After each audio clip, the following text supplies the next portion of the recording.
مسافروں کے لیے کھانا لے آؤں امام صاحب؟ نہیں میاں، خانہ خدا کے مہمان ہیں، اس کے ہاں کیا کمی ہے؟ آپ کا بہت شکریہ، گھر میں جو پکایا ان کے سامنے رکھ دوں گا۔ لوگ معلوم کر کے چلے گئے۔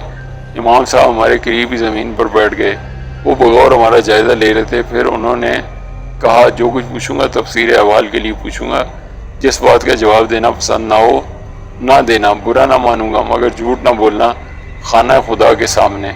نہیں امام صاحب، آپ کچھ نہ پوچھیں، جواب نہ دے سکیں گے۔ Dear viewers, if you like to watch the scariest horror stories, do subscribe, like and share our channel. Thank you.